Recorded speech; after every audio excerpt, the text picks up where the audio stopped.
Hello everyone, welcome to my YouTube channel. आज की worksheet हमारी 19, डेट है 1 दिसंबर 2020 और आज का टॉपिक है हमारा एक्सपोनेंट एंड पावर्स। ये हमने पिछली क्लास में स्टार्ट कर लिया था, आज हम उसे आगे कंटिन्यू करेंगे। तो आज जो हम पढ़ेंगे उसका नाम होगा हमारा laws of exponent. Laws of exponent कि एक्सपोनेंट के कुछ लॉज होते हैं, कि कुछ रूल्स एंड रेगुलेशंस है, किस तरीके से हम इनके क्वेश्चंस सॉल्व करेंगे। जैसे पहला एग्जांपल लेके चलते हैं। आपको पता है 4 की पावर 2 का मतलब क्या हुआ, 4 × 4। ऐसे ही अगर हम 4 की पावर 3 लिख दें तो इसका मतलब क्या हुआ, 4 × 4 × 4।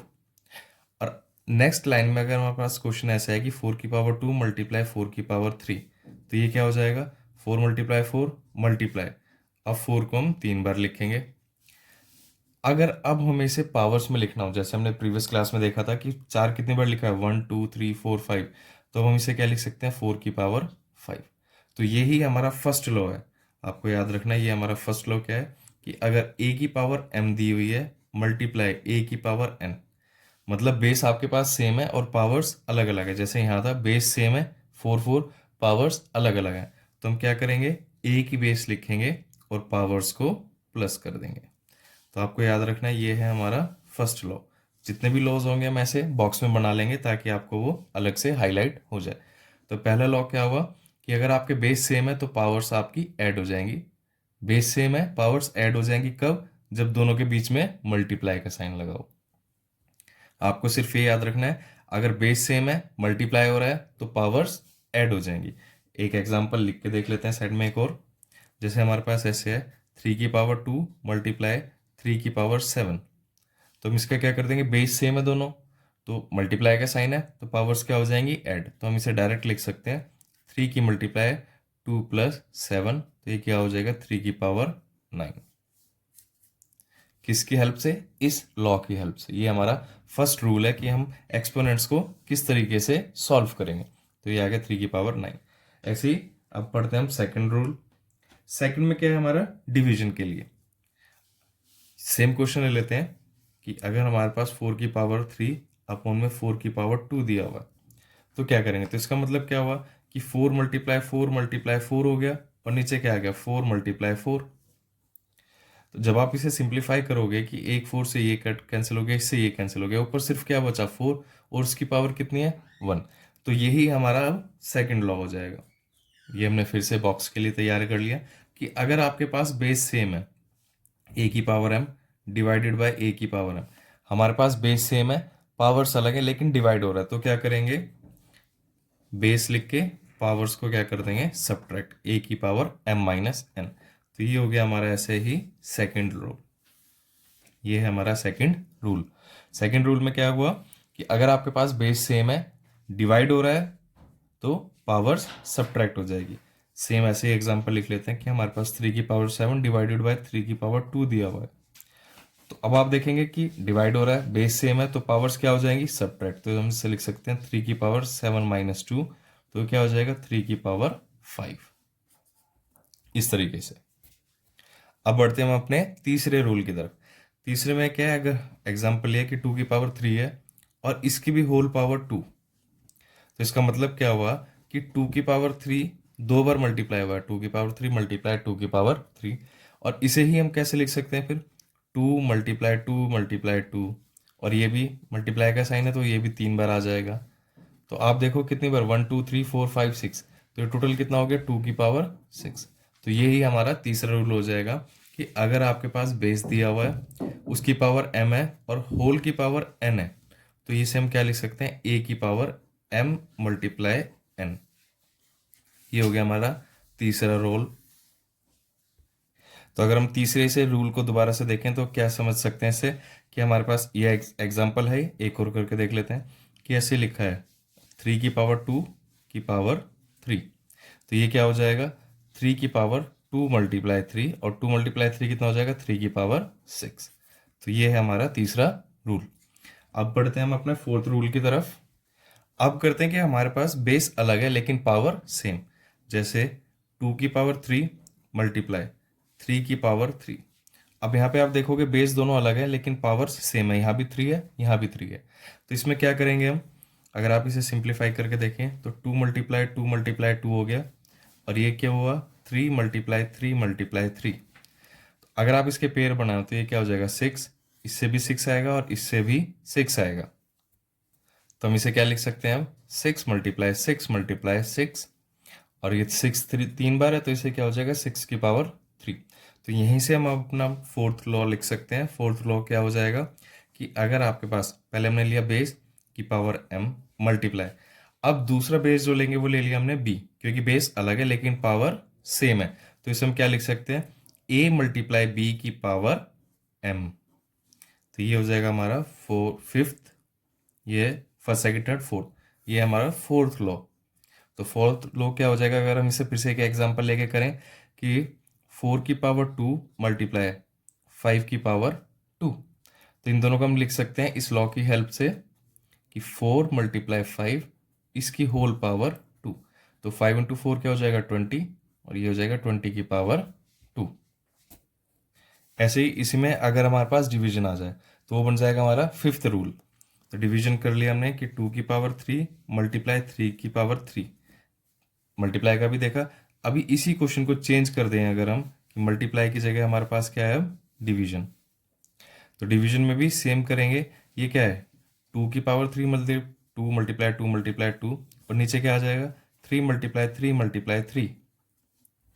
तो ये आप देखेंगे 2 इंटू 2 इंटू 2, और यहाँ 3 इंटू 3 इंटू 3, ये 3 बार लिखा है, ये भी 3 बार लिखा है, तो हम इसे क्या लिख सकते हैं 2/3 की पावर 3, क्योंकि ये फ्रैक्शन ये एक बार रिपीट हो रहा है, 2 बार और 3 बार फ्रैक्शंस रिपीट हुई, तो हमने क्या लिख दिया 2 की पावर 3।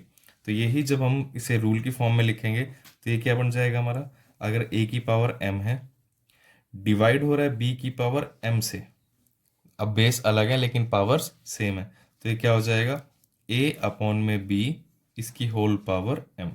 तो ये हो जाएगा हमारा फिफ्थ रूल।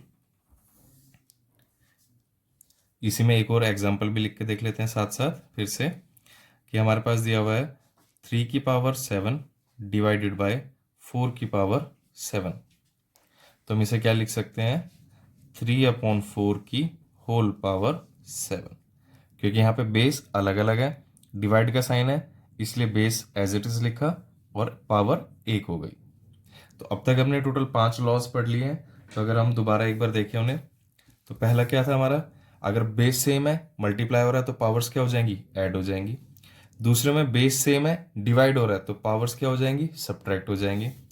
तीसरे में था कि बेस एक ही है, दो अलग अलग पावर्स हैं तो दोनों मल्टीप्लाई हो जाएंगी। चौथे में था बेस अलग अलग है पावर्स सेम है, मल्टीप्लाई हो रहा है तो बेस बेस को मल्टीप्लाई कर देंगे और पावर एक रह जाएगी सिर्फ। और फिर डिवीजन में भी सेम था कि आपके पास दो अलग अलग बेस हैं, डिवाइड हो रहा है तो बेस एज इट इज लिख देंगे अलग अलग और पावर्स सिंगल लिखेंगे। तो ये थे हमारे टोटल 5 लॉज। अब इसमें एक और जो इंपॉर्टेंट फैक्टर है आपको वो याद रखना है कि अगर आपके पास किसी भी नंबर की पावर 0 दी हुई है, 2 की पावर 0 या 3 की पावर 0, 4 की पावर 0, 5 की पावर 0, या आपका हो कि 50 की पावर 0, कुछ भी दिया हुआ है, तो जिसकी भी नंबर अगर आपके पास किसी की भी पावर दी हुई है और वो 0 में दी है तो उसका आंसर क्या आएगा हमेशा 1। 2 की पावर 0 भी 1 होगा, 3 की पावर 0 भी 1, 4 की पावर 0 भी 1, मतलब जिसकी भी पावर 0 लगी होगी उसका आंसर हमेशा क्या आएगा 1। अब वो 50 हो, 500 हो या 5000 हो, अगर उसकी पावर 0 है तो उसका आंसर आएगा हमेशा 1। तो इसी को अगर हम ऐसे लिख दें कि 2 की पावर 0 प्लस 3 की पावर 0 प्लस 4 की पावर 0 प्लस 5 की पावर 0, तो इसका आंसर क्या आएगा 2 की पावर 0 क्या होगा 1, 3 की पावर 0 1, 4 की पावर 0 1 और 5 की पावर 0 भी 1, और सारे क्या हो रहे हैं ऐड हो रहे हैं, तो ये 1 2 3 4, तो इसका सॉल्यूशन क्या आ गया 4। अगर आपके पास क्वेश्चन था कि 2 की पावर 0 प्लस 3 की पावर 0, 4 की पावर 0, 5 की पावर 0, तो इसका आंसर क्या आएगा 4। अब जितने भी हमने लॉज पढ़े हैं उसके रिगार्डिंग हमें कुछ क्वेश्चंस दिए हैं, तो हम क्वेश्चंस करके देखते हैं। फर्स्ट पार्ट में हमें कहा है p की पावर 3 मल्टीप्लाई p की पावर 2, तो आप देखोगे मल्टीप्लाई हो रहा है, बेस सेम है तो पावर्स क्या हो जाएंगी ऐड हो जाएंगी, तो हम इसे क्या लिख सकते हैं p की पावर 3 प्लस 2, तो ये क्या हो जाएगा p की पावर 5।